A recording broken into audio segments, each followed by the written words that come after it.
الحمد للہ وکفا وسلام علی عباده الذین اصطفى اما بعد قال اللہ تبارک وتعالی فی کلامہ المجید اعوذ باللہ من الشیطان الرجیم بسم اللہ الرحمن الرحیم والذین جاہدوا فینا لنہدینہم سبلنا وَإِنَّ اللَّهَ لَمَعَ الْمُحْسِنِينَ صدق اللہ العلی العظیم۔ صدر محترم، حضرات علماء کرام، حاضرین مجلس، پیارے بچوں، آج اس ملک ہندوستان کے اندر چھوٹا ہو یا بڑا، بچہ ہو یا بوڑھا، نوجوان ہو یا ادھیڑ عمر کا شخص، پڑھا لکھا ہو یا ان پڑھ، عالم ہو یا جاہل، امیر ہو یا غریب، شہری ہو یا دیہاتی، محلوں میں رہنے والا ہو یا پھوس کی جھوپڑی میں رہنے والا ہو، ہر شخص آزاد ہے، سب آزاد ہیں۔ اس پورے ملک کے اندر سب آزاد ہیں، اور ایسے آزاد ہیں کہ اس آزادی کے اندر جو مقام وزیر اعلیٰ اور وزیر اعظم کو حاصل ہے وہ ایک رکشہ چلانے والے کو بھی حاصل ہے، ایک مزدور کو بھی حاصل ہے۔ جو ووٹ کی طاقت وزیر اعظم کی ہے وہی ووٹ کی طاقت ہمارے ٹھیلا کھینچنے والے کی بھی ہے۔ ایسا نہیں ہے کہ وزیر اعظم کا ووٹ 100 ووٹوں کے برابر ہو اور ٹھیلا چلانے والے مزدور کا ووٹ 1 ووٹ کی برابر ہو، ایسا نہیں ہے، بلکہ ہر ایک کے ووٹ کی تعداد اور اس کی قیمت اور اس کا وقار یکساں ہے، کیونکہ ہم سب کے سب آزاد ہیں، اپنے ملک کے اندر آزاد ہیں۔ یہ موقع یوم جمہوریہ کا ہے، جس کو ریپبلک ڈے بھی کہا جاتا ہے انگریزی کے اندر، اور ہندی کے اندر گنتنتر دیوس کے نام سے پکارا جاتا ہے۔ اردو میں یوم جمہوریہ ہے۔ یوم جمہوریہ کا مطلب یہ ہے کہ یہاں پر حکومت کسی بادشاہ کی نہیں ہے، اس جگہ پر حکومت پبلک کی حکومت ہے۔ جمہوریت کا مطلب ہی یہ ہے، یعنی جو مزدور ہیں اور جو پیشہ ور لوگ ہیں، تاجر ہیں، کاروباری ہیں، عام رہائشی لوگ ہیں، ان کی حکومت ہے۔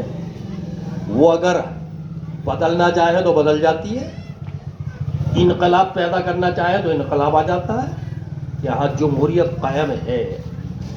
اس ملک کو ابھی سنتے رہتے ہیں، ہمارے محترم اور جمعیت کے اندر ایک بڑی اہم شخصیت اور اونچا مقام رکھنے والے اس اجلاس کے ناظم میرے محترم حضرت اقدس حضرت مولانا مفتی محمد حشمت صاحب، وہ بھی آپ کو جو ہے وقفہ سے اس کے آزادی کے سلسلے میں جو علماء کی قربانیاں وہ بتا ہی رہے ہیں۔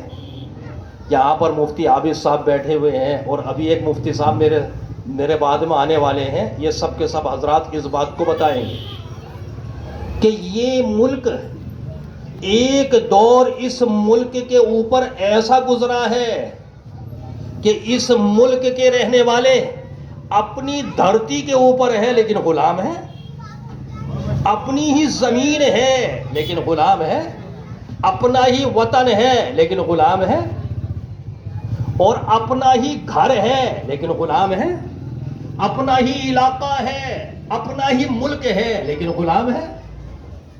انگریز کا تسلط ہو گیا، ان کی غلامی کے اندر جکڑے ہوئے کوئی آواز بلند نہیں کر سکتے، اور آزادی کا سانس لینے سے مجبور ہیں۔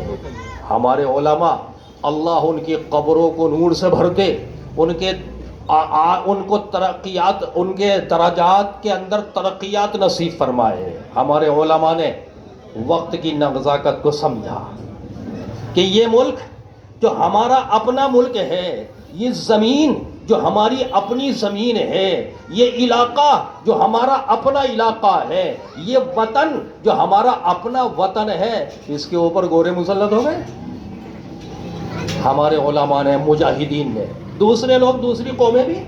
اس ملک کے اندر پہلے ہی سے بہت سی قومیں آباد ہیں، ہندو ہو، سکھ ہو، عیسائی ہو، اور اسی طرح سے جینی ہو، بہت سے مذہب کے لوگ مسلمانوں کے علاوہ بھی اس ملک کے اندر پہلے ہی سے آباد ہیں۔ کسی کو اتنی فرصت نہ مل سکی اس زمانے کے اندر، اگر ہم تاریخ کا مطالعہ کرتے ہیں، یہ صرف اور صرف ہمارے علماء تھے، اللہ ان کے مراتب کو بلند فرمائے، کہ انہوں نے صاف طور سے یہ اعلان کر دیا کہ یا توڑ دے قفس کو یا اپنی جان دے دے، یا توڑ دے قفس کو یا اپنی جان دے دے، یہ مستقل اسیری توہین والوں پر ہے۔ غلامی کی زندگی اگر 100 سال کی زندگی ہے تو اس سے بہتر تو ایک دن کی آزادی کی زندگی ہے۔ انہوں نے فتویٰ دے دیا کہ اس ملک کے اندر ان کے خلاف جہاد کی جائے۔ بہت سے لوگ ان کے تلوے چاٹ رہے تھے، جو آج ان کے کیا حالات ہیں یہاں پر میں بتا نہیں سکتا ہوں، وہ تو ان کے اس وقت بھی تلوے چاٹ رہے تھے۔ آج جو ہے وہ یہ چاہتے ہیں کہ صاحب یہ تو ہمارا ہندوستان ہے اور ہم ہیں اور ایسا ہے ویسا ہے، نسل بعد نسلی، وہ سمجھتے ہیں۔ حالانکہ یہ علماء کرام جنہوں نے یہ جہاد کا فتویٰ دیا تھا اور انگریز کے خلاف انہوں نے مسلسل محنتیں کی اور اس گلشن کی آب بیاری کے لیے تن من دھن کی قربانیاں پیش کی، کتنے علماء کرام کو شہید کیا گیا۔ ابھی حاجی محمد عمر صاحب بھی تھوڑا سا اس کے سلسلے میں بتا رہے تھے۔ اس ملک کو آزاد کرنے کے لیے خون کی ہولی کھیلی گئی ہے، ایک بڑی لمبی چوڑی داستان ہے، اس داستان کی طرف ہم جانا نہیں چاہتے۔ ہم تو اس بات کو بتانا چاہتے ہیں کہ اس ملک کو آزاد کرنے کا جو بیڑا اٹھایا تھا تو وہ ہمارے علماء کرام تھے۔ انہوں نے کوشش کی، لوگ ملتے گئے، ساتھ آتے گئے اور قافلہ بڑا ہوتا چلا گیا۔ آخر کار انگریز جو ہے یہاں سے بھاگنے پر مجبور ہو گیا، جس کو بڑا غرور تھا، بڑا تکبر تھا، اور جس کا یہ کہنا تھا کہ ہماری حکومت کے اندر کبھی سورج غروب نہیں ہوتا، سورج ڈوبتا نہیں ہے، یہاں سے راہ فرار اختیار کی۔ اور جاتے وقت انگریزوں نے اس بات کو بھی کہا، اور یہ بیانات آج بھی موجود ہیں، کہ اگر علماء حق اور مسلمان نہ ہوتے تو کوئی بھی طاقت ہمیں یہاں سے بھگا نہیں سکتی تھی۔ جاتے وقت انہوں نے بھی اس بات کا اقرار کیا۔ آج اس جمہوری ملک کے اندر اس کے حالات ہم اور آپ دیکھ رہے ہیں کہ کیسے کیسے ظلم اور کیسے کیسے ستم اس ملک کے اندر ایک عام بات ہو گئی۔ حالانکہ انہیں اس بات کا احساس ہونا چاہیے کہ مظلوم کے دل کا ہر نالہ تاثیر میں ڈوبا ہوتا ہے، مظلوم کے دل کا ہر نالہ تاثیر میں ڈوبا ہوتا ہے، اور ظالم کو خبر کر دے کوئی کہ انجام ستم کیا ہوتا ہے۔ جب ظلم گزرتا ہے حد سے، جب ظلم گزرتا ہے حد سے، قدرت کو جلال آ جاتا ہے، اور فرعون کا سر جب اٹھتا ہے موسیٰ کوئی پیدا ہوتا ہے۔ لوگوں کو پتہ نہیں کہ کسی کے اوپر ظلم کرنا یہ اپنے کو جو ہے ہلاکت کی دعوت اور ہلاکت کے اندر ڈال دینا ہے۔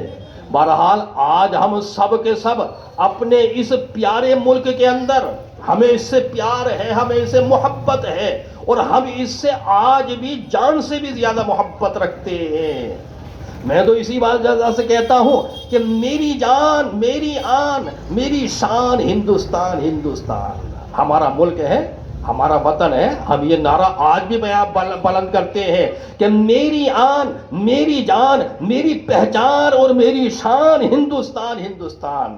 آج بھی مسلمان اس ملک کا وفادار ہے، اس ملک کا غدار نہیں ہے۔ اور وفادار کیوں نہ ہو کہ یہ مسلمان اس ملک کا کرایہ دار نہیں ہے بلکہ حصے دار ہے، اس ملک کے اندر ہی پیدا ہوا ہے، یہی رہیں گے ہم، اور یہ ہمارا ملک ہے۔ ہم اس ملک کی حفاظت کے لیے ہم نے کی ہے اس کی حفاظت، اور کر رہے ہیں، اور قیامت تک اس کی حفاظت ہوتی رہے گی۔ جس وقت اس ملک کا آئین بنا تو وہ یہ جو آئین نافذ ہوا تھا وہ یہی دن تھا، اسی وجہ سے یوم جمہوریہ منایا جاتا ہے۔ اس آئین کے اندر بنانے میں اس آئین کو ہمارے علماء بھی شریک رہے، حضرت مولانا ابوالکلام آزاد صاحب اور مجاہد ملت حضرت مولانا حفظ الرحمان سہواروی، حضرت مولانا حسرت موہمنی، اور اس کے علاوہ دیگر علماء کرام، بلکہ 35 مسلمان اس آئین کے بنانے میں شریک رہے، جو قانون بنا ہے اس ملک کا اس کے اندر، اور کبھی جس کے اندر ہفتوں نہیں بلکہ 2 سال 11 مہینے 18 دن اس کے آئین کو بنانے میں لگے ہیں۔ اگر صحیح طریقے سے یہ آئین چلتا رہا تو کسی بھی مذہب کو، کسی بھی برادری کو، کسی بھی قوم کو کوئی تکلیف پہنچے گی نہیں، بشرطے کہ اس قانون کا نفاذ صحیح طریقے پر ہونا چاہیے۔ اگر صحیح طریقے پر اس قانون کا نفاذ رہا تو پھر یہ ملک جو ہے امن کا گہوارہ ہے، اور یہ ملک جو ہے اس سے پیارا کوئی دوسرا ملک نہیں ہے۔ اور اگر آئین کو بھلانا چاہیں، آئین کو فراموش کرنا چاہیں تو پھر یہ دوسری بات ہے۔ یہ ہمارے بزرگوں کی قربانیاں ہیں کہ انہوں نے بہت دور اندیشی کے ساتھ اس ملک کے آئین کو بنانے میں حصہ لیا ہے۔ اسی وجہ سے یہ طے شدہ بات ہے کہ اس ملک کے اندر ہر شخص آزاد ہے اور ہر مذہب آزاد ہے۔ قیامت تک اس ملک کے اندر اذانیں بھی ہوتی رہے گی، اللہ کا نام بھی گونجتا رہے گا، اللہ کے مقدس کلام کو پڑھنا اور پڑھانے کا سلسلہ جاری رہے گا۔ یہ ہمارا ملک ہے، ہر شخص اور ہر قوم اس کے اندر آئین کے اعتبار سے اپنے مذہب کے اوپر عمل کرنے کی جو ہے آزادی اس کو حاصل ہے۔ اللہ تعالیٰ اس ملک کی حفاظت فرمائے، اور اس ملک کے اندر جو بد نظر قسم کے لوگ ہیں اللہ ان سے بھی جو ہے اس کی حفاظت فرمائے۔ یہ دیگر مقررین ہیں، یہ آپ کے سامنے اس کی تاریخ اور اس کے سلسلے میں علماء کی قربانیاں، مجاہدین ملت کے کارنامے ذکر کریں گے۔ تھوڑی دیر کے لیے میں نے گفتگو پیش کی۔ اللہ ہم سب کو اس ملک سے سچی عقیدت اور محبت رکھنے کی توفیق عطا فرمائے، اور ہمارے مذہب کی مکمل طریقے سے حفاظت فرماتے ہوئے ہمیں اس کے اوپر تا حیات پابندی کے ساتھ عمل کی توفیق بخشے۔ وما علینا الا البلاغ۔